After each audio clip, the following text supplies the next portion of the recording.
Hi everybody. These are the notes for section 4.7, part 1, the law of conservation of momentum in regards to inelastic collisions. We'll define that down there further. We're going to start with some review items today. So momentum is something we started talking about before Thanksgiving, and hopefully you listened on the video last class and got a refresher on that.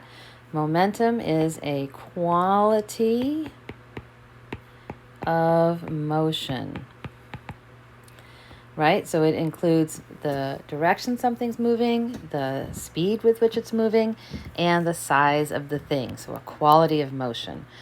Our formula reflects that. We have P for momentum. Again, nobody knows quite why. Momentum is equal to the mass of the object times the velocity of the object. And the units we use for this are kilograms, that's for the mass, times meters per second, that's for the velocity. Kilogram meters per second. All right, so here's the new stuff for today, the law of conservation of momentum. And so this law, like the conservation of energy, tells us that energy is conserved.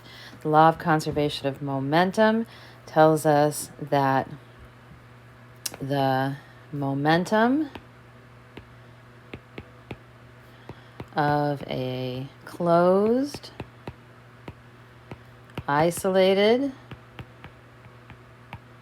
system remains constant. All right, so those are some very specific conditions there. We'll talk about those in just a second. But momentum, what I want you to remember is momentum remains constant. All right, so let's get our definitions completed here. A system. A system is the objects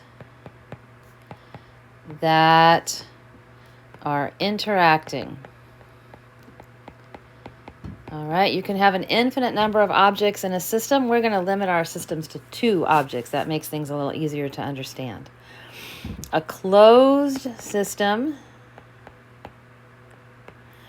means that the mass doesn't change.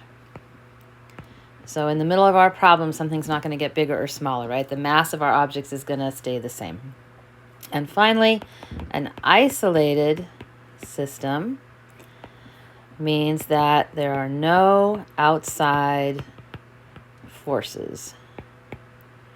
And essentially for us, what that means is that we are going to ignore friction.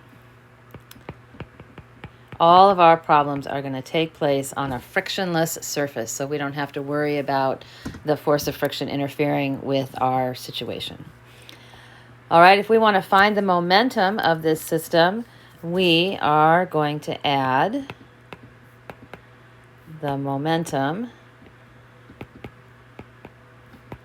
of each object in the system. And this is one of the reasons we want to keep our system to just 2 objects. Otherwise, we end up with these great, big, huge, long math problems. I'm not interested in doing that. All right, so here's our first system. So we have cart 1, that's the red cart, and we have cart 2, that's the blue cart. And in order to find the momentum, we need to know the mass of each cart, so we got that. And we need to know the velocity of each cart, so we've got that as well. All right, so let's see how this is going to work. So we're going to write down what we know first. The mass of cart 1 is 1 kilogram. Cart 1 has a velocity of 5 meters per second.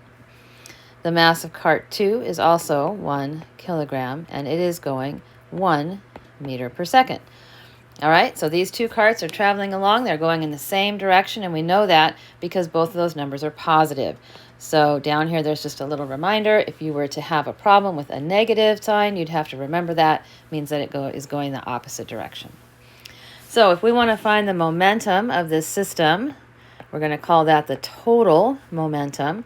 Remember, we have to know the momentum of the first thing. So m1 times initial velocity, so that's the red cart, and m2 and the velocity initial for the blue cart. All right, we're going to find the momentum of each of those things and add it together. So in our example system, we would have a total momentum. Well, let's see, m1, so cart 1 is 1 kilogram, times 5 meters per second. And cart 2 is also 1 kilogram times 1 meter per second. Okay, you know where all those numbers came from? All right. So that means my total momentum, okay, mental math, are you ready? 1 times 5 is 5. 1 times 1 is 1. My total momentum is 6 kilogram meters per second. Weird units, right? Okay, so that's my total momentum of this system. The red cart's momentum plus the blue cart's momentum gives me 6 kilogram meters per second. All right, now these carts are traveling in the same direction, but the red cart's going faster, so it's going to hit the blue cart.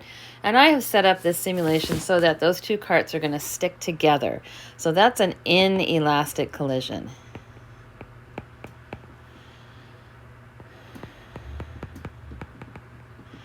An inelastic collision where two things hit each other and stick together. So you could think of this if you were playing catch, and the ball was coming toward you and you caught the ball and you held onto it. That would be like an inelastic collision, right? The ball was coming toward you, you caught it, you held onto it, you stuck together.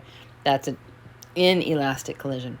So in our simulation, it looks like this. So I still have cart 1, the red cart, and cart 2, the blue cart, but now they're stuck together, right? And so their mass hasn't changed. Their mass is still the same, but they have a different velocity now. The red cart slowed down and the blue cart sped up, right? And if you think about life, right, if somebody hits you from behind, they're going to slow down, you're going to speed up. All right? So let's go ahead and write down what we know. Mass of cart 1, still 1 kilogram. Velocity of cart 1, now 3 meters per second. Mass of cart 2, still 1 kilogram. Velocity of cart 2, now 3 meters per second. Okay? And if we want to find out what the momentum is now, our total momentum after this collision, well, those two carts are stuck together.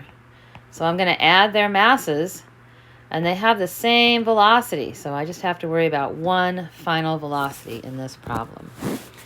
All right, so for our example system, our total momentum is going to be mass of cart 1, so that's 1. Mass of cart 2 is also 1 kilogram. And then the final velocity here is 3 meters per second. So again, we're going to do a little mental math. I'm going to have 2 times 3, which is 6 kilogram meters per second. Now, way back when, at the very beginning of these notes, we talked about, right, the conservation of momentum. So my momentum should remain the same with this system, with these two objects in this closed isolated system. So let's double check. Did they? The momentum before should be equal to the momentum after the collision. So take a look at your calculations here. Do our calculations support this law? And then I would like to know what data you have there. So momentum before and after. All right, so we're going to pause the video. We're going to give you and your table partner there about 30 seconds or so to write this down. Does our data support this law? And give me the data that you used to justify that.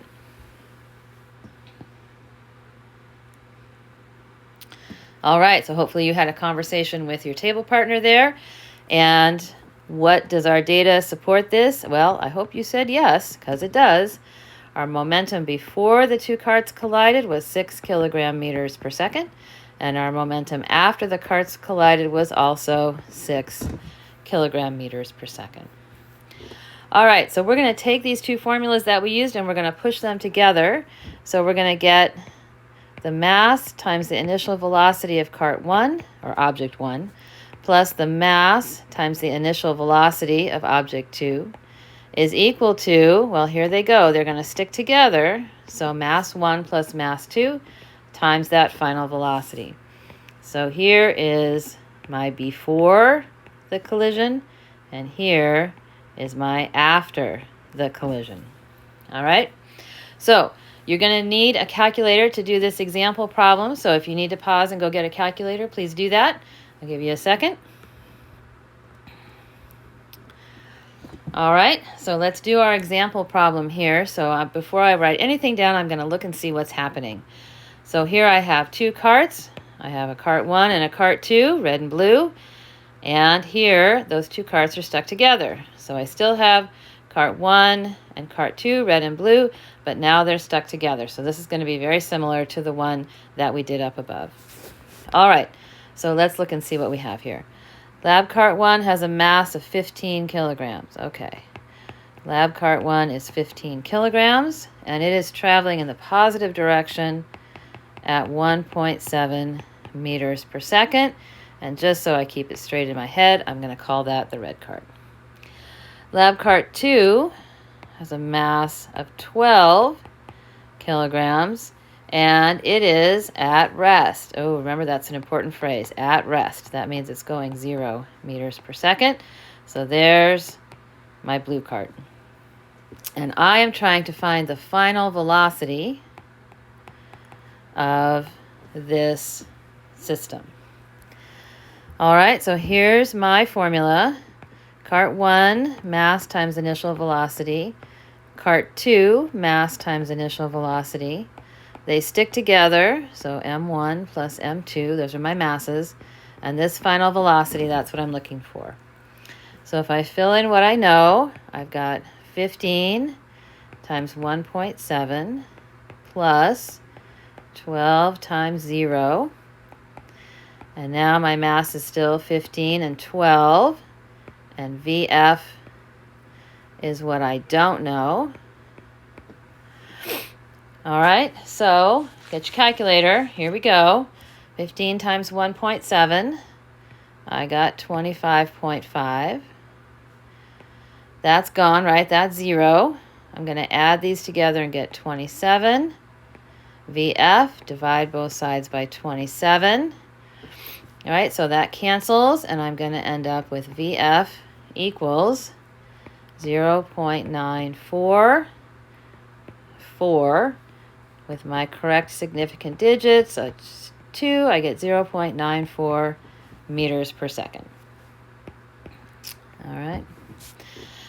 Okay, pretty straightforward, right? Now's a good time to stop and ask if you have any questions. All right, check in with your table partner. There are 2 more practice problems on here. I would like you to do at least one of them before you start the lab. So here are the answers. Final velocity for problem 2 is 0.14 meters per second. That's rounded. And final velocity for problem 3 is 1.0 meters per second. That's also rounded. You need to do at least one before you start the lab. And if you get stuck, the teacher's notes have all the work on them, so you can take a look at the work and see where you might have gone wrong. All right, thank you so very much. Have a great day.